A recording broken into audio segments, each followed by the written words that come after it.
Inilah pernyataan iman kami Tuhan. Engkau Bapa yang senantiasa ada bagi kami. Engkau tidak pernah mengecewakan. Engkau tidak pernah meninggalkan kami sedetik pun Tuhan. Kami bangga punya Allah yang seperti Engkau. Terima kasih Bapa yang baik. Biarlah setiap pujian penyembahan yang kami naikkan boleh menyenangkan hati Tuhan pagi hari ini. Dan tiba waktunya Tuhan kami mau ambil bagian yang terbaik, yang tidak akan pernah bisa diambil dari kehidupan kami, yaitu firman Tuhan. Kami mau duduk diam di kaki Tuhan. Kami mau buka mata, telinga, hati dan pikiran kami, supaya kami boleh menerima kebenaran firman Tuhan di tanah yang subur. Hamba-Mu Tuhan tidak ada apa-apanya sembunyikan jauh di belakang salib-Mu. Roh Kudus, biar Engkau yang mengambil alih pemberitaan firman ini. Berbicaralah kepada kami semua dengan bahasa yang sederhana, sehingga kami semua boleh mengerti firman Tuhan dan melakukannya dalam kehidupan kami. Kami menolak segala kuasa jahat yang mencoba mencuri benih firman di dalam nama Tuhan Yesus. Terima kasih Bapa yang baik. Berikan kepada kami hati seorang murid yang mau belajar dan terus diajar, dibentuk, sehingga kami boleh semakin serupa dengan Engkau. Amin. Terima kasih Bapak. Bicaralah karena kami semua siap untuk mendengar. Di dalam nama Tuhan Yesus Kristus kami berdoa. Mari semua yang percaya sama-sama katakan Amin. Terima kasih banyak buat tim pemuji yang sudah melayani. Silakan duduk Bapak Ibu Saudara yang kekasih. Shalom. Shalom. Apa kabar? Puji Tuhan, luar biasa, kabar baik. Yes. Haleluya. Puji Tuhan. Tetap semangat ya saudara. Sekalipun pandemi sudah masuk 1 tahun. Ya, 1 tahun ini gimana rasanya Bapak Ibu, berat? Luar biasa. Luar biasa berat. Ya, saya tahu bahwa pandemi ini di mana-mana di seluruh dunia berdampak kepada banyak orang, termasuk anak-anak Tuhan, ya. Tapi seperti sering saya sampaikan, bahkan firman Tuhan yang sampaikan bahwa bagi kita anak-anak Tuhan, kalau kita hidup dalam kerajaan Allah, kita tidak tergoncangkan. Amin. Amin. Ya, tapi bukan berarti gak ada masalah pasti akan ada. Makanya hari ini waktu saya persiapkan, saya mau bicara apa gitu kan. Tema sebetulnya, kalau tema dari Induk kan bekerja keras, giat bekerja keras dan tekun gitu ya. Tapi tadi malam gitu saya kedatangan seorang kawan, terus kita banyak ngobrol-ngobrol. Tiba-tiba hati saya rasa gini, hari ini saya mau bicara tentang duit. Apa hubungannya sama giat bekerja keras dan tekun? Pasti ada hubungannya. Ya, orang bisa punya duit kalau giat bekerja keras kan ya. Tapi hari ini saya mau bicara khusus tentang uang, lebih khusus lagi tentang hutang. Ya, tentang hutang ini penting banget ya. Kenapa? Karena semasa pandemi ini banyak orang yang bermasalah dengan hal ini. Setuju? Kalau nggak setuju nggak apa-apa. Ada Bapak Ibu yang punya utang di sini? Ada. Oh, ada banyak juga yang angkat tangan ya. Banyak. Iya. Kredit. Saya di sini bukan mau bayarin utang saudara enggak. Tapi kita mau belajar apa sih kata firman Tuhan tentang hutang sebetulnya, ya, saudara. Pertanyaannya gini dulu. Menurut saudara hutang itu dosa atau enggak? Hah? Enggak. Dosa. Siapa bilang dosa tadi? Hah? Kalau nggak dibayar baru dibayar. Oke. Saya mau bicara hari ini tentang berkat atau kutuk. Hutang itu sebenarnya berkat atau kutuk? Bagi orang yang lagi kepepet terus dapat pinjaman, waduh ini berkat luar biasa gitu kan. Tapi itu bisa jadi kutuk, ya. Coba perhatikan firman Tuhan di kitab Ulangan, ya, saudara, kitab Ulangan pasal 28. Kitab Ulangan pasal 28. Ya, kalau saudara perhatikan kitab Ulangan pasal 28 ini, kalau saudara baca dari ayat 1 sampai ayat 46, ya, di situ ada 2 perikop. Judul perikop yang pertama adalah berkat. Judul perikop yang kedua adalah kutuk, ya. Sudah pernah baca? Sudah. Nah, ada yang bilang belum tadi. Gak ikutin baca Alkitab ya? Kalau belum pernah baca, harusnya sudah pernah baca ya. Amin. Kita Ulangan pasal 28 1 sampai 46. Saya nggak akan ajakin baca semua, Tapi nanti saudara pulang, coba baca ulang lagi semua ya. Nah, di sini dibilang ini di ayat yang pertama, jika engkau baik-baik mendengarkan suara Tuhan Allahmu, ya. Coba ditampilin slide saya pertama. Dibilang jika engkau baik-baik mendengarkan suara Tuhan Allahmu dan melakukan dengan setia segala perintahnya, maka ya segala berkat, segala apa yang ayat lanjutannya akan terjadi. Ya, kalau di ayat pertama di situ dibilang gini, maka Tuhan Allahmu akan mengangkat engkau di atas segala bangsa. Wow, dahsyat gak? Dahsyat. Diangkat di atas segala bangsa. Lalu ayat keduanya bilang segala berkat ini akan datang kepadamu. Nah, lalu saudara baca lanjutannya tuh, itu sering disebut, diberkatilah engkau di kota, di ladang, buah kandunganmu, bla bla bla bla, semua berkat, ya kan? Tapi kalau saudara perhatikan juga di perikop yang berikutnya, kutuk, sebenarnya ayatnya mirip, cuma lawannya. Jika engkau tidak mendengarkan, ya kan, kebalikannya kan? Maka segala kutuk datang. Nah, ini perhatikan saudara ya, kita senang banget kalau dengar berkat, tapi harus perhatikan juga ada hal-hal yang mendatangkan kutuk. Nah, yang menarik adalah saudara begini. Kalau saudara perhatikan baca semua ayat ini di perikop ini, saya ketemu ayat ini bicara secara khusus di dua perikop, berkat dan kutuk, tentang hutang. Tentang hutang, ya kan? Oh, berkat kutuk apa hubungannya sama hutang? Nah, kita perhatikan baik-baik saudara, ya. Coba lihat pertama di ayat 12 dan 13. Coba ayat 12 13 sudah ketemu? Amin. Amin. Sudah ketemu. Kalau udah ketemu, yang udah ketemu satu orang coba baca. Ya. Saya pengen interaktif. Ayo baca ayat 12 13. Ayat 13 12 13, Pak. 12 13. Tuhan akan membuka bagimu perbendaharaannya yang melimpah, yakni langit, untuk memberi hujan bagi tanahmu pada masanya dan memberkati segala pekerjaanmu, sehingga engkau memberi pinjaman kepada banyak bangsa, tetapi engkau sendiri tidak meminta pinjaman. Tuhan akan mengangkat engkau menjadi kepala dan bukan menjadi ekor.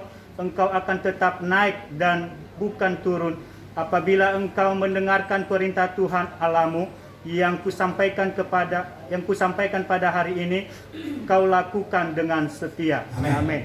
Wow, dahsyat ya. Dibilang apa? Tuhan akan membuka bagimu perbendaharanya yang melimpah. Nah, saudara, ketika Tuhan membuka perbendaharanya, bukan artinya tiba-tiba duit jatuh dari langit. Kenapa? Karena di sini dibilang yang Tuhan buka pertama apa? Langit untuk memberi hujan bagi tanahmu. Artinya apa? Ini tetap ada hubungannya dengan tema kita bulan ini. Harus tetap kerja keras.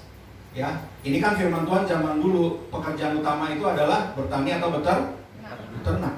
Ya, jadi harus ada bekerja keras, tapi ada berkat dari semua pekerjaan dibilang. Nah, yang luar biasa dilanjutkan, dibilang ini, sehingga engkau memberi pinjaman. Artinya memberi piutang, ya kan, menghutangi orang, betul? Yang memberi pinjaman kan hutang kan? Ya.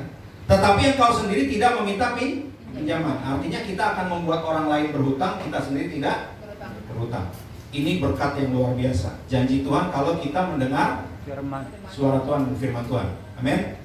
Lalu ayat 13 yang luar biasa dibilang begini. Kalau kita diberkati Tuhan, kita memberi pinjaman, ya. Orang yang memberi pinjaman, Tuhan akan mengangkat engkau jadi kepala bukan ekor. Dulu kita cuma ambil sepotong ayat 13-nya ini.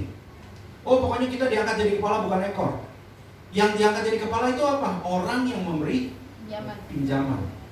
Ya. Engkau akan tetap naik dan bukan turun. Syaratnya tetap sama. Jika engkau mendengar firman Tuhan. Nah, sekarang coba buka ayat 43 dan 44. Kita mau lihat lawannya. Satu orang lagi baca, tapi gantian, jangan Pak Noh lagi. Ayo, yang suaranya keras. Ayat 43 dan 44.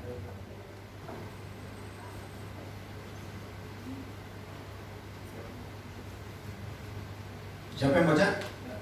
Ya, Ibu, silakan. Orang asing yang ada di tengah-tengahmu akan menjadi makin tinggi mengatasi engkau, tetapi engkau menjadi makin rendah. ia akan memberi pinjaman kepadamu, tetapi engkau tidak akan memberi pinjaman kepadanya. Ia akan menjadi kepala, tetapi engkau akan menjadi ekor. Ini bukan diaminin supaya terjadi apa kita ya, bukan. Tapi karena ini firman. Ya. Tapi perhatikan gini saudara. Tadi ayat 12-13 bilang, engkau akan memberi pinjaman sehingga engkau jadi kepala bukan ekor. Di ayat lawannya dikatakan orang asing akan menjadi makin tinggi, mengatasi engkau makin rendah. Mereka memberi pinjaman, sedangkan kita tidak bisa memberi pinjaman. Ya orang yang utang mana bisa ngasih utang sih sama orang? Ya kan? Orang kita aja minjem, gimana mau minjemin lagi sama orang kan? Lalu dikatakan dia menjadi kepala, engkau jadi ekor. Wah, ngeri juga ya kalau kita hidup di bawah kutuk. Nah, waktu saya merenungkan ini, rupanya ini ada hubungannya dengan hutang. Bagaimana kita mengelola keuangan dalam kehidupan kita. Amin, Bapak Ibu. Amin. Ya, mari kita perhatikan baik-baik. Berkat atau kutuk adalah akibat dari respon terhadap perintah yang sama. Ya, perintahnya apa tadi? Mendengar suara Tuhan. Ya. Nah, perhatikan lagi baik-baik. Kita Ulangan pasal 8 ayat 18. Ini mundur sedikit. Kita Ulangan pasal 8 ayat 18. Berkata begini, ini saya yang baca deh. Tetapi haruslah engkau ingat kepada Tuhan Allahmu, sebab dialah yang memberikan kepadamu kekuatan untuk memperoleh kekayaan dengan maksud meneguhkan perjanjian yang diikrarkannya dengan sumpah kepada nenek moyangmu seperti sekarang ini. Nah, makanya masih ada hubungannya dengan tema harus giat bekerja keras. Karena ketika kita diberkati Tuhan, bukan artinya uang jatuh dari langit. Kita tetap harus lakukan apa yang jadi bagian kita. Kita tetap harus punya tanggung jawab. Ya, kita harus tetap bekerja, kita tetap harus lakukan. Tapi ini janji Tuhan. Dia bilang Tuhan memberikan kepada kita kekuatan untuk memperoleh kekayaan, untuk memperoleh berkat. Kita diberikan kepada Tuhan dari Tuhan kekuatan. Ya. Nah, kalau di bimbingan pranikah yang saya ajarkan, saya ada satu sesi juga khusus bicara tentang keuangan dalam rumah tangga. Ya.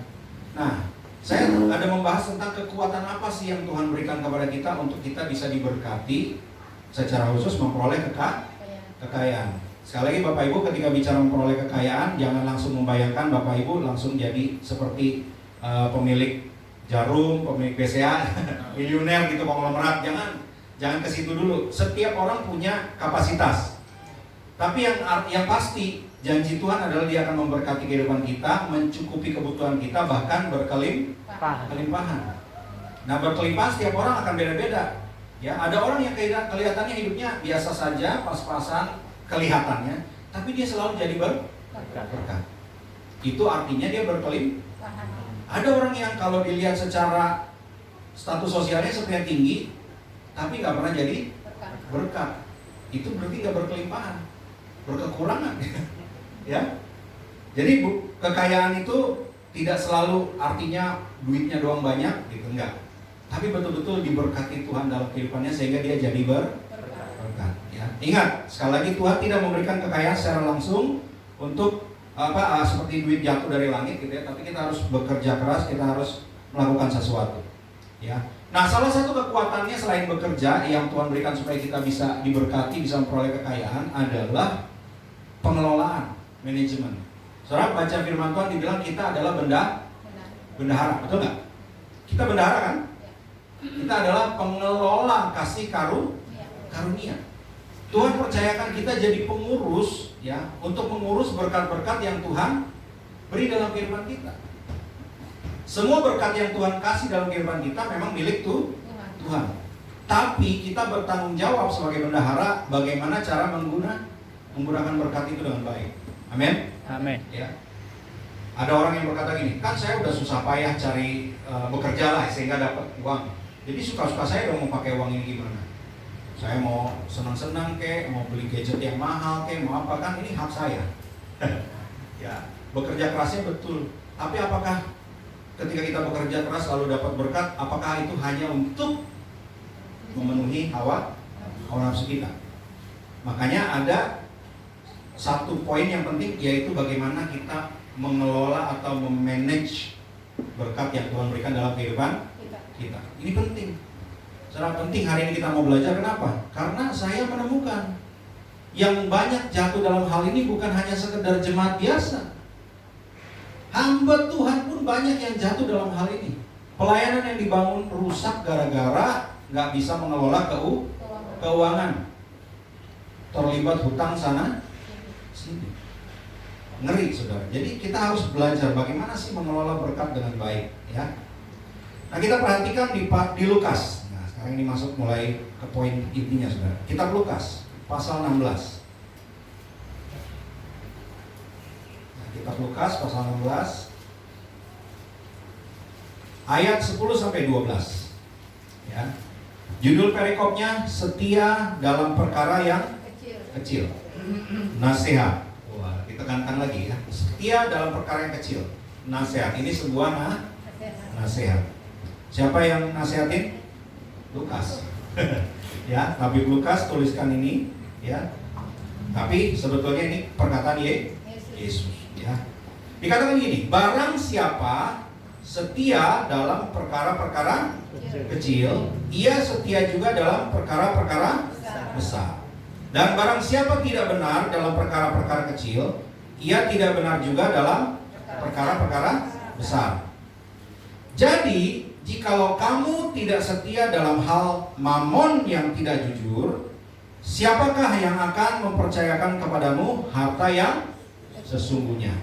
Ayat 12. Dan jikalau kamu tidak setia dalam harta orang lain, siapakah yang akan menyerahkan hartamu sendiri kepadamu? Nah, kita mau bahas ayat ini lebih detail sekarang.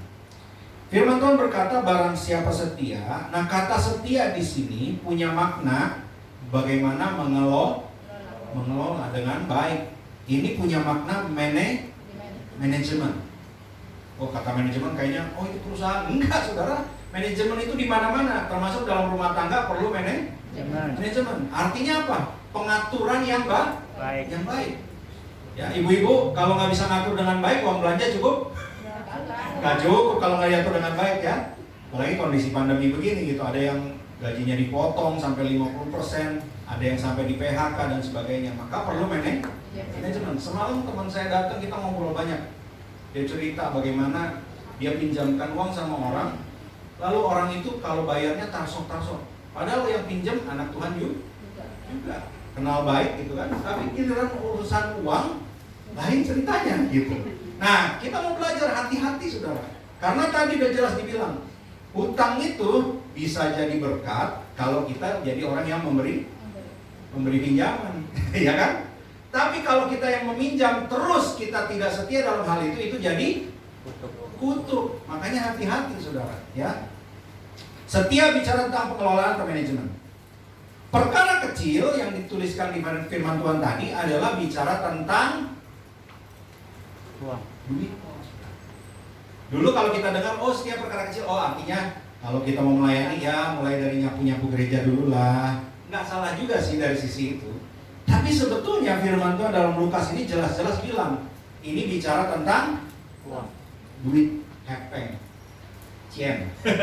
Ya, tentang duit. Karena di ayat 11-nya bilang ini, jikalau kamu tidak setia dalam hal mamon. Mamon itu bicara tentang kekayaan, tentang uang. Ya. Jadi ternyata yang penting kita perhatikan perkara kecil yang Tuhan mau ajarkan di sini adalah bagaimana cara kita mengelola keuangan. Baik itu secara pribadi, di rumah tangga, apalagi dalam pelayanan. Ya. Di Amerika banyak gereja jatuh juga gara-gara uang. Hamba Tuhan besar gitu ya. Begitu dia dipakai Tuhan luar biasa, rupanya gampang yang ngumpulin duit dari jemaat. Ya kan? Jemaat kasih persembahan, ya. Satu hamba Tuhan di Singapura kemarin dipenjara 8 tahun. Kenapa? Karena duit gereja yang dikumpulin dari persembahan jemaat dipakai untuk mengorbitkan istrinya jadi penyanyi di Hollywood. Alasannya, oh ini untuk menjangkau jiwa-jiwa. Kalau istri saya terkenal, jadi penyanyi terkenal kan nanti banyak pengikutnya. Nah itu kan kita bisa injili katanya. Ya, tapi akhirnya kena kasus karena dilaporkan dianggap penyelewengan dana umat. Saudara tahu yang dihabiskan berapa? 25 juta dolar Singapura.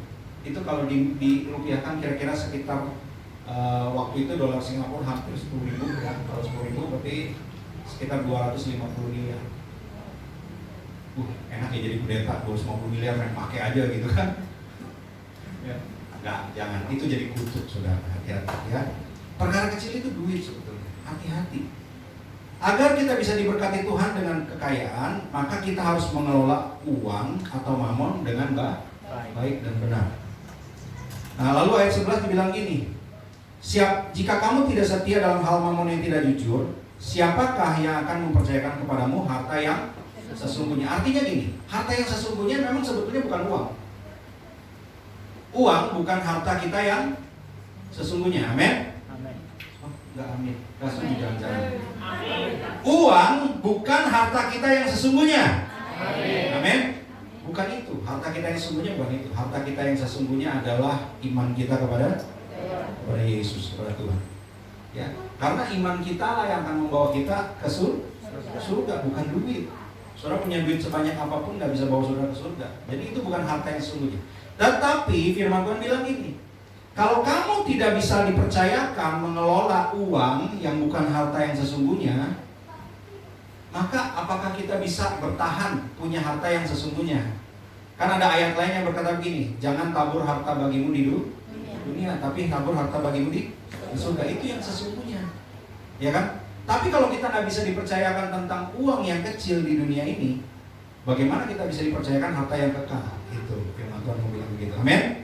Ya. Maka kita perlu perhatikan seperti apakah kita dipercayakan harta di dunia. Ayat 12 bilang begini, jikalau kamu tidak setia dalam harta orang lain, nah harta orang lain inilah yang disebut hutang. Saudara beli sesuatu harus dibayar.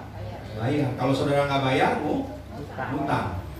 Ya kan? Itu harta orang lain. Misalnya ke warung, ya kan? Saudara mau beli apa? Mau beli cabai, sayur, garam. Tapi kalau saudara nggak bayar kan hutang. Itu harta orang lain. Artinya harus dibayar. Saudara di rumah pakai listrik, listrik harus bayar. Kalau saudara nggak bayar, diputus, ya kan? Karena itu juga harta orang lain. Dalam hal ini harta negara berarti kan? Ya, bukan punya saudara. Kalau saudara nikmati itu saudara nggak bayar, nah itu yang bahaya, ya. Puji Tuhan. Ada yang nyolong listrik dari tiang langsung begitu. Hati-hati saudara. Artinya gini, firman Tuhan mau bilang gini. Kalau kamu tidak setia, artinya tidak bisa dipercaya mengelola harta milik orang lain, baik itu pinjaman, hutang, baik itu untuk pribadi maupun untuk bisnis usaha, ya. Maka ayat berikutnya berkata begini, siapakah yang akan menyerahkan ya hartamu sendiri kepadamu? Loh, saudara perhatikan baik-baik, pelan-pelan ayat ini.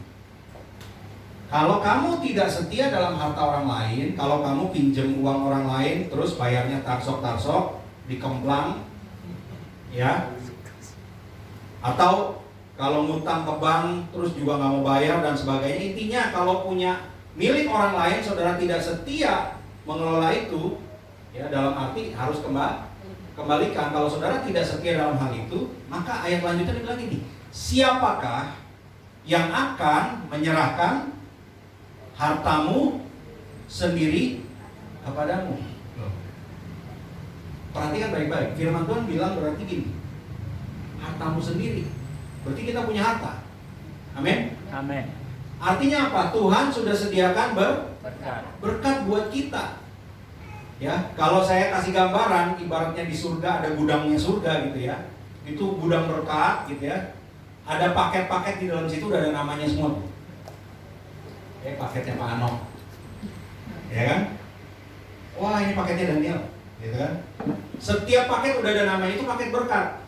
Udah ada nama kita masing-masing. Tapi satu waktu Tuhan bilang gini, malaikat ya, mungkin panggilan Kat gitu ya. Kat, itu kok punyanya si Daniel kok belum dikirim? Malaikat bilang, ya Tuhan, nggak mau saya kirim ke dia. Kok kamu nggak mau kirim? Loh, Tuhan lihat dong, tuh. Ini utangnya dia nih, udah 15 orang dikemplang semua sama dia nggak dibayar-bayar Tuhan. Ini duit orang Tuhan, dia nggak bayar-bayar. Masa Masa kita masih mau terus kasih dia berkat, kasihan yang orang-orang dia makan uangnya. Ini cuma cerita, saudara, gambaran. Saudara bisa tangkap? Ya. Udah ada berkat kita, tapi nggak jadi datang. Terhalang. Kenapa? Karena kita nggak setia urusan harta orang lain. Ternyata saudara, banyak orang hal ini, bahkan anak Tuhan nggak ngerti prinsip ini. Ya, saya pernah ikut seminar tentang keuangan. Pengajarnya ini dulunya bukan anak Tuhan. Dulunya saudara sepupu kita, bukan sepupu kita, dari Buddha gitu ya. Orang Buddha, orang Chinese gitu kan, kalau urusan bisnis kan jago ya. Dia urusan bisnis, wah. Lalu akhirnya ceritanya dia bertobat, terima Tuhan. Lalu dia berpikir gini, wah karena sekarang udah bertobat, terima Tuhan, berarti kalau bisnis sama anak Tuhan pasti harusnya lancar dong, ya kan? Sama anak Tuhan kan, ini kan anak kerajaan Allah, masa nggak bisa dipercaya sih soal uang gitu kan? Ya, pikiran ini benar nggak? Harusnya benar, harusnya anak Tuhan bisa dipercaya. Tapi dia cerita, yang anehnya adalah ketika dia udah bertobat, dia bisnis sama anak Tuhan. Anak Tuhan kalau bisnis dia bilang nawarnya nggak kira-kira. Kita kan satu gereja, udah lalu jangan untung banyak-banyak, kasihlah gua, mending untung, saudara nawarnya sampai buntung. Ngomongnya begitu, udahlah jangan untung banyak-banyak, kita satu gereja nih, lu gila lu sama gua gitu kan. Ya, dia bilang, ini modalnya 100.000, saya jual sama kamu 105.000, masa saya ngambil untung 5.000 nggak boleh? Udah 80.000 aja buat gua. Saudara, ini dia cerita, banyak ternyata anak Tuhan kayak gitu, saudara. Sama sesama, nggak boleh untung, kalau perlu buntung lu buat gua gitu kan. Nah yang lebih parah lagi dia bilang ini, yang lebih ngeri lagi kan dia bilang, saya bisnis sama pendeta kata dia. Kalau jemaat balik masih nawar, kalau pendeta dia bilang, masa nggak percaya sama saya, kirim dulu barang, ya. Habis kirim barang utang kan, ya. Ditagih, bentar berkat belum turun, ya. Berkali-kali ditagih, dia yang utang suruh Tuhan yang bayar, ya. Nanti saya berdoa Tuhan berkati usahanya, ya. Jadi dia bilang pendeta justru lebih parah, dia yang utang suruh Tuhan yang bayar, kata dia. Ya, ternyata masalah utang ini ngeri saudara, kalau kita nggak ngerti kebenarannya. Makanya akhirnya banyak orang termasuk hamba Tuhan kejeblos. Ya, kita anak Tuhan dipercayakan untuk mengelola harta dengan baik sehingga kita bisa dipercayakan harta yang kekal. Dan balik lagi saudara, camkan baik-baik, Tuhan sebetulnya sudah sediakan berkat buat setiap kita. Amin. Tapi kalau kita tidak bisa dipercaya terhadap harta milik orang lain, dalam hal ini hutang, berkat yang Tuhan sudah sediakan gak nyampe sama kita. Pada akhirnya yang rugi kita sendiri. Kita pikir kita minjem punya orang, terus kita tarsok-tarsokin bayar sama orang, kita udah untung, kita udah hebat, kita udah pinter. Padahal kita rugi. Tuhan sudah sediakan berkat yang jauh sebetulnya lebih besar, lebih banyak. Tapi gara-gara kita nggak mau bayar utang orang, nggak nyampe berkatnya sama kita. Ya, pengelolaan yang baik adalah mencakup tanggung jawab kita terhadap hutang milik orang lain, saudara. Ya. Nah, ada dua jenis hutang sebetulnya. Ya, seperti tadi pertama saya tanya, apakah hutang dosa? Sebetulnya tidak dosa hutang, asal dibayar. Ya, kalau hutangnya nggak dibayar, itu yang baru jadi dosa, saudara. Ya. Ada dua jenis hutang. Yang pertama adalah hutang, coba keluarin aja, hutang nyawa. Dua jenis hutang. Hutang yang pertama adalah hutang produktif. Nah, hutang produktif ini apa maksudnya? Maksudnya biasanya kalau orang yang bisnis, usaha, ya, untuk pengembangan usaha perlu hutang. Ya, ada pengusaha sini. Siapa yang pengusaha? Buka warung juga pengusaha loh. Ya, beneran. Jualan makanan juga pengusaha. Oh iya.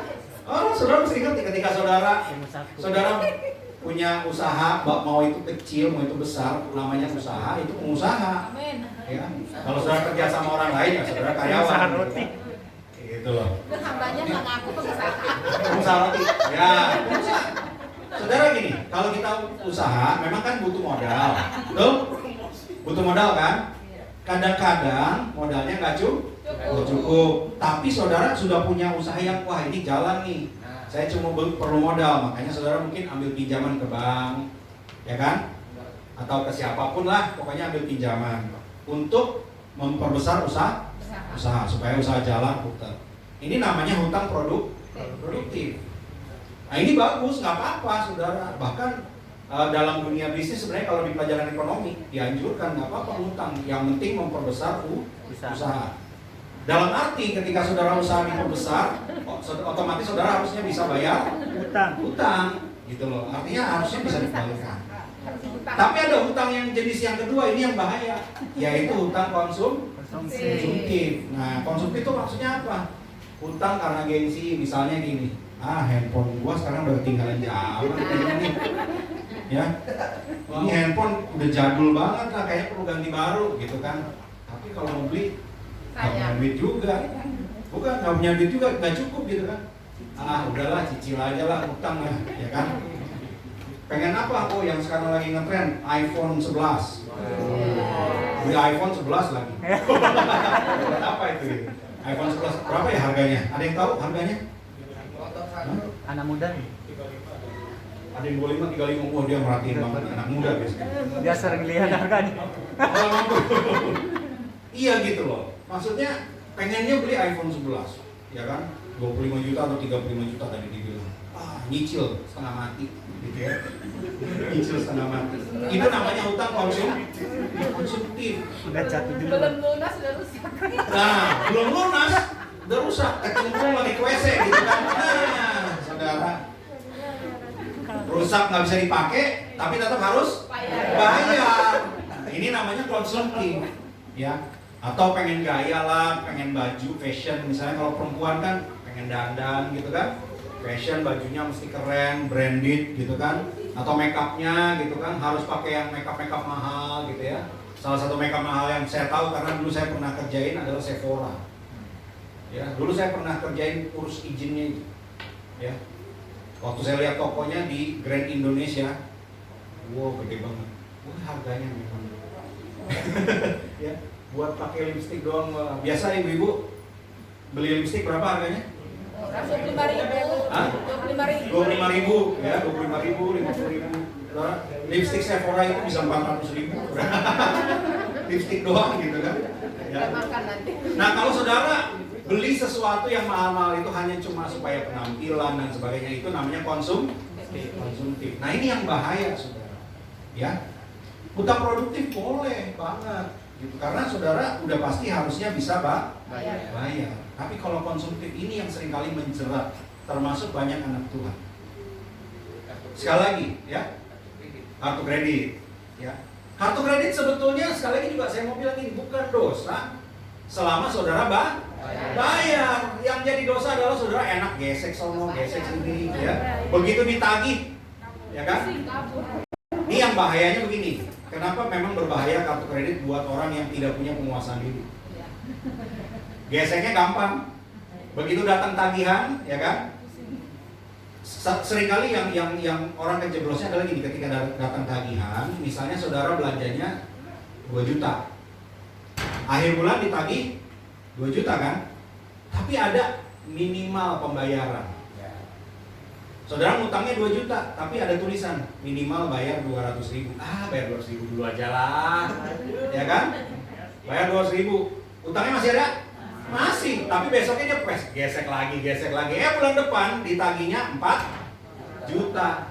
Tapi bayar minimal 400.000. 400.000 aja bayar. Saudara. Bulan depan gesek lagi, ditagihnya 8 juta. Makin mabok kan? Nah itu orang yang nggak menguasai diri. Artinya pengelolaannya buruk. Ya. Kalau saya Bapak Ibu, saya bukannya mendorong semua punya kartu kredit, enggak. Kebetulan saya punya kartu kredit juga gitu. Tapi saya belajar mengelola dengan baik, sehingga justru saya pakai kartu kredit bukan terlibat utang, malah untung. Untungnya gimana? Saya punya kartu kredit, saya pakai untuk belanja kebutuhan bulanan, pakai kartu kredit di supermarket. Dapat diskon, dapat cashback. Betul, dapat diskon, dapat cashback. Udah gitu bayarnya tunda 1 bulan. Bulan depan ditagih, saya bayar lunas. Jangan bayar minimal, bayar lunas. Maka saya dapat untungnya potongan harga dan cashback. Makanya setiap kali biasanya beberapa bulan setelah saya belanja gitu, begitu saya lagi belanja lagi mau bayar, tiba-tiba kasir bilang gini, Pak, rewardnya kok dipakai cashbacknya gitu kan? Oh ya, ada berapa ya? Ada 170.000 Pak. Ah, puji Tuhan, pakai aja. Akhirnya belanja gratis. Makanya kita harus pintar. Makanya Alkitab bilang ini, carilah hikmat. Hikmat itu pintar loh saudara. Kalau saudara berhikmat, Tuhan kasih hikmat, saudara nggak terjebak. Makanya kalau dibilang gini, teknologi sekarang makin maju, hati-hati, ini antikris. Enggak, kita diberikan hikmat sama Tuhan untuk menguasai segala sesuatu. Betul nggak? Karena Alkitab bilang, berkuasalah atas burung di udara, ikan di laut, binatang di darat. Artinya sebenarnya atas segala sesuatu. Supaya apa? Hidup kita diberkati dan menjadi berkat. Itu rancangan Tuhan buat setiap kita orang percaya. Amin. Amin. Amin. Nah, balik lagi. Kita harus punya manajemen yang baik. Hutang bukan dosa. Amin. Amin. Hutang bukan dosa. Syaratnya, kalau hutang produktif ya bayarlah tepat waktu. Nah, kalau hutang konsumtif, boleh nggak? Boleh juga sebetulnya, tapi hanya untuk kebutuhan yang mendesak. Contohnya misalnya gini, sakit, harus masuk rumah sakit, duitnya nggak ada untuk bayar, terpaksa harus hutang. Boleh nggak? Boleh. Namanya mendesak. Tapi kalau udah selesai, udah sembuh, ya siap-siap bayar, saudara. Ya. Hutang akan menjadi dosa dan kutuk kalau dia ditunda-tunda. Jangankan nggak dibayar, ditunda-tunda aja, itu udah jadi dosa, saudara. Apalagi nggak dibayar, fix dosa. Kalau saudara punya hutang terus begitu orangnya nagih, ya kan, Bu, tolong dong, ini udah jatuh tempo, utangnya dibayar. Besok ya, tenang aja, besok kok transfer dah. Orangnya nungguin besok, ya Bu, besok ya saya tunggu. Pagi, siang, sore, sampai malam lah kagak dibayar-bayar. Kontak lagi, Bu, katanya hari ini mau dibayar. Lu kagak percaya banget sama gua. Pokoknya tenang aja, besok gua bayar. Besok, tahu-tahu udah 3 bulan, saudara, nggak bayar-bayar, ya kan? Nah itu yang bahaya, saudara. Dan balik lagi, ketika orang lakukan itu, rupanya yang rugi siapa? Dia sendiri. Sedangkan yang peminjam, yang memberi pinjaman maksudnya, dia mungkin pada saat itu butuh gitu kan, tapi nggak dibayar, rasanya sedih. Tapi ada yang memberi penghiburan. Amin. Siapa yang memberi penghiburan? Tuhan Yesus sendiri. Kemarin teman saya datang, dia cerita, saya stres, utangnya nggak dibayar gini.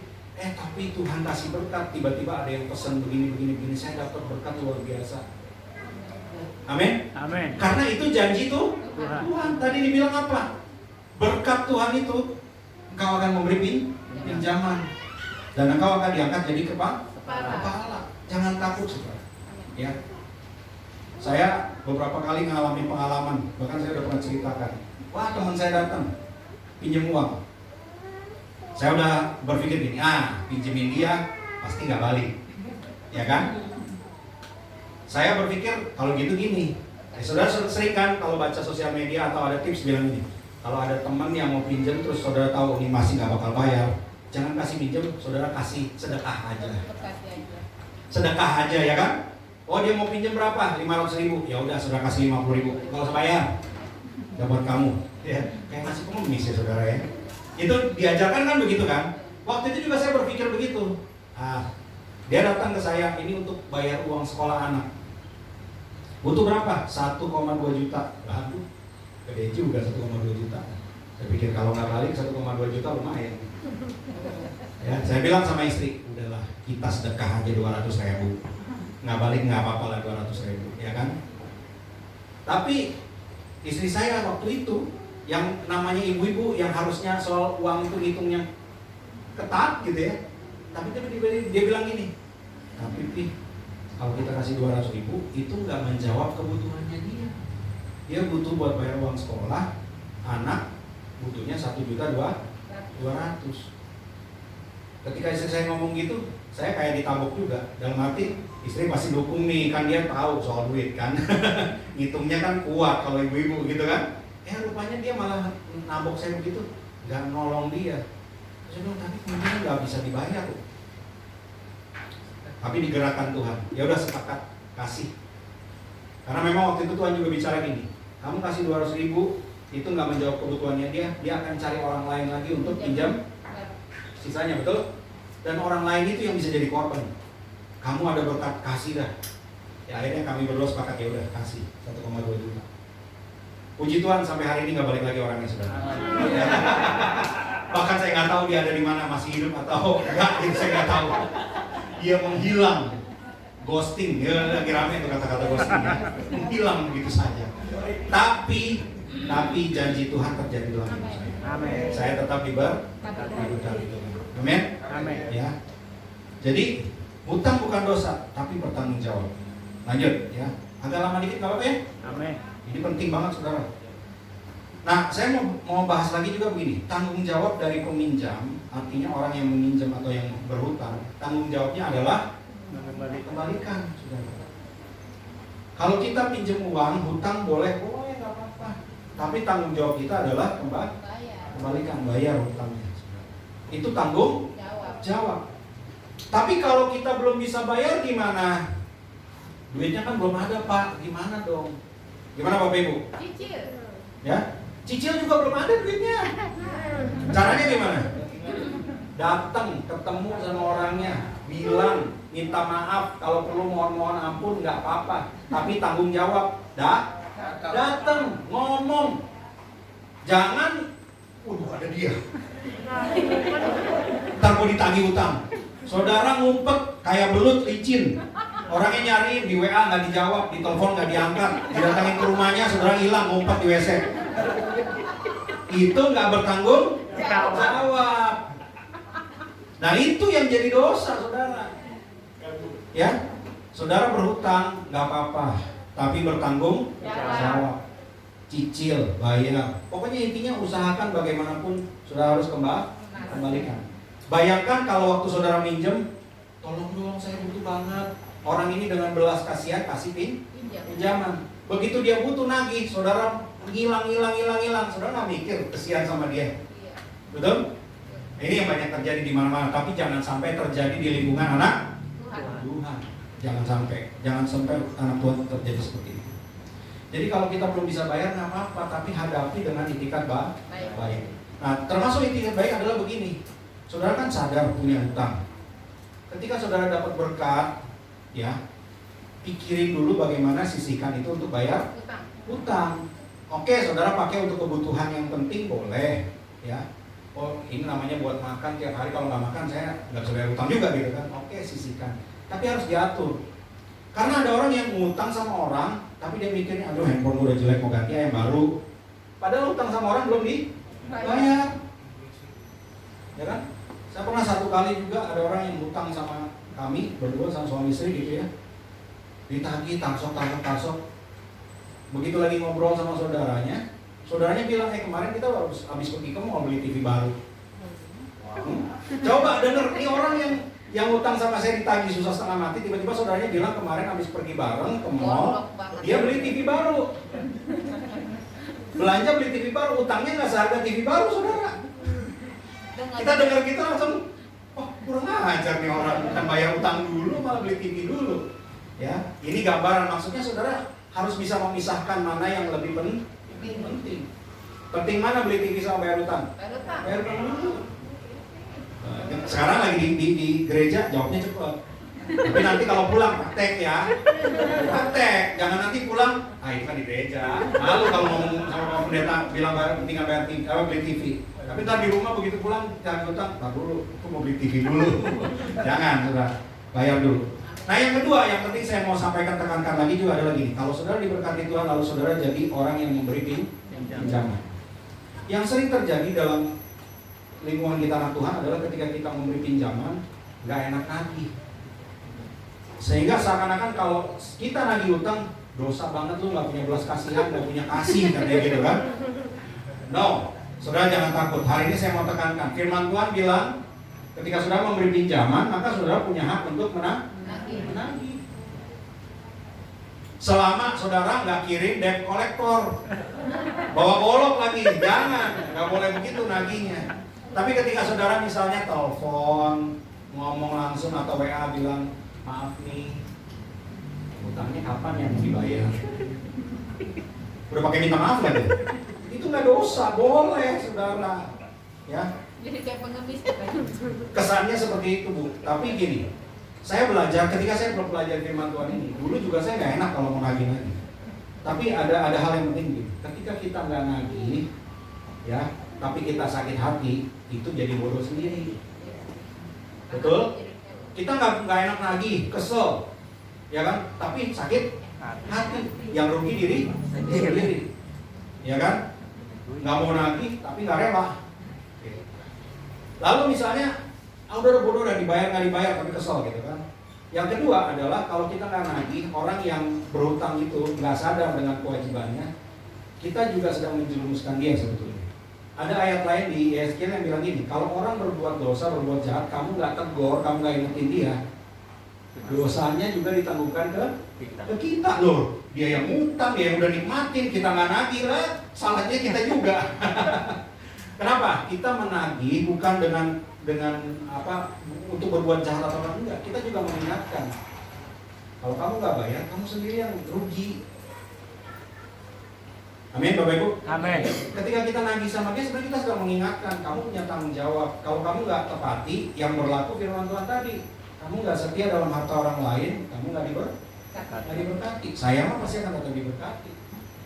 Sebagai yang memberi pinjaman, amin. Amin. Saya udah ngalami banyak. Saya memberi pinjaman, nggak dibayar, nggak apa-apa. Tuhan tetap berkati kehidupan saya. Tapi saya mengerti sebuah kebenaran bahwa ternyata saya punya hak untuk meminta pengembalian, artinya nagih, ya. Atau yang kedua, saudara juga punya hak untuk menghapuskan hutang orang. Saya kalau saya tahu orang ini sebetulnya punya tanggung jawab, tapi memang dia dalam kondisi yang terdesak dan memang dia tidak mungkin bayar hutang, lalu saya digerakkan untuk udahlah ikhlas, karena biasanya kita akan ikhlas kalau kita tahu orang ini juga sebenarnya benar, gitu, ya kan? Udahlah nggak apa-apa, kamu nggak usah bayar, saya hapuskan hutang. Nah, kalau saudara menghapuskan hutang orang, jangan dalam hati, ya indah dia nggak bayar nggak apa-apa, tapi sebenarnya kan jangan. Kalau saudara betul-betul sudah ikhlas, saudara harus datang ngomong, Pano, utang Pano yang kemarin itu nggak usah bayar Pano. Amin. Saya diberkati Tuhan, hari ini saya mau bilang utang yang dulu Pano pinjam sama saya lunas. Amin. Ketika kita ngomong begitu, kita melepaskan dia dari kutuk yang akan terjadi ketika dia nggak bayar utang. Tapi kalau saudara diam-diam aja, udah biarin nggak usah dibayar, nggak usah bodoh dah. Tapi saudara nggak pernah ngomong, dia masih tetap terikat dengan kutuk nggak bayar utang. Kasihan saudara. Ya, jadi kita harus ngomong, mau nagih atau mau hapus, saudara harus ngomong. Sama juga dengan yang minjem, bisa bayar nggak bisa bayar harus ngomong. Itu saudara kebenarannya. Amin. Amin. Lukas 16 tadi jelas sekali, ya. Bilang Tuhan telah menyediakan harta kita masing-masing. Tapi tanggung jawab terhadap harta orang lain akan menentukan apakah harta yang Tuhan sediakan itu sampai ke rumah kita atau enggak. Amin. Amin. Bapak Ibu mau harta yang Tuhan sediakan sampai ke rumah? Amin. Setia kelola harta milik orang lain, yaitu hutang.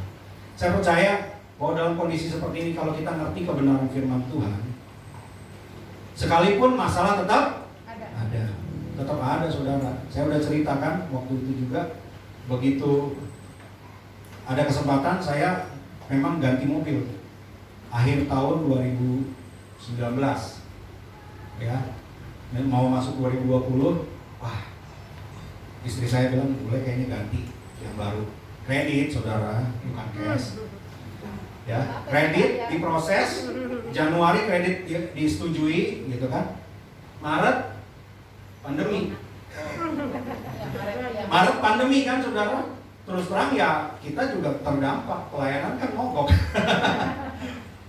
Saya bukan cari makan dari pelayanan, dari khotbah.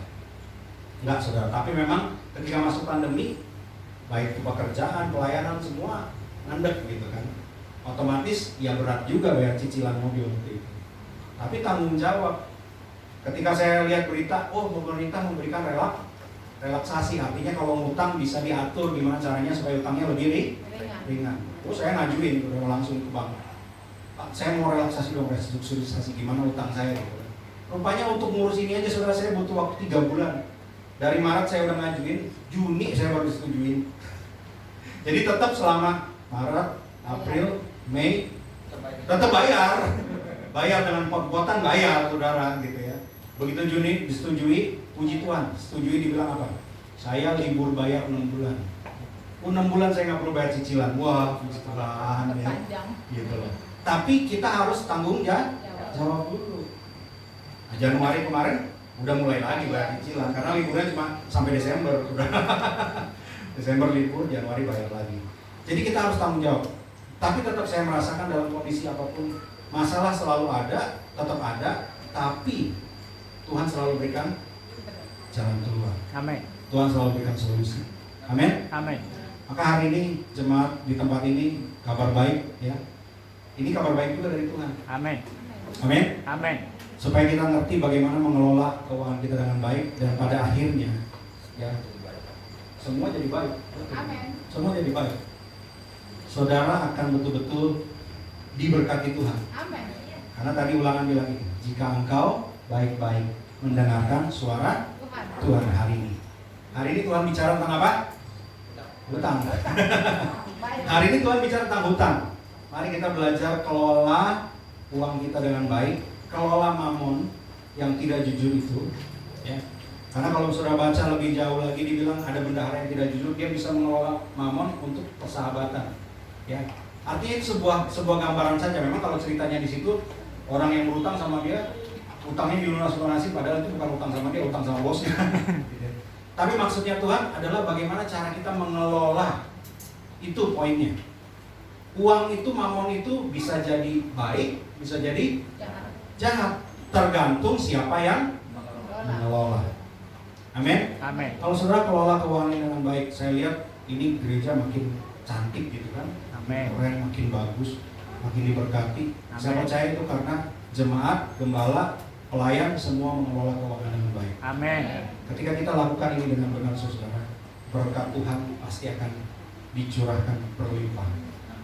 Kita akan masuk golongan yang pertama. Mendengar suara Tuhan, maka segala berkat ini akan datang kepadamu. Amin. Segala berkat akan datang kepada Bapak Ibu Saudara. Amin. Amin. Amin. Segala kutuk jauh. Haleluya. Kutuk ke laut aja. Berkat datang. Amin. Amin. Karena kita mau dengar Firman. firman. Bukan hanya dengar tapi Lakukan. melakukan. Saya percaya hari ini, mulai hari ini ke depan, jemaat bakat 2 ya, kabar baik ini tidak ada yang menjadi peminjam, Amin. tapi memberi Pinjaman. pinjaman. Haleluya. Amin. Amin. Beri kemuliaan buat Tuhan. Amin buat firman Tuhan. Mari saya mengundang di pemuji maju.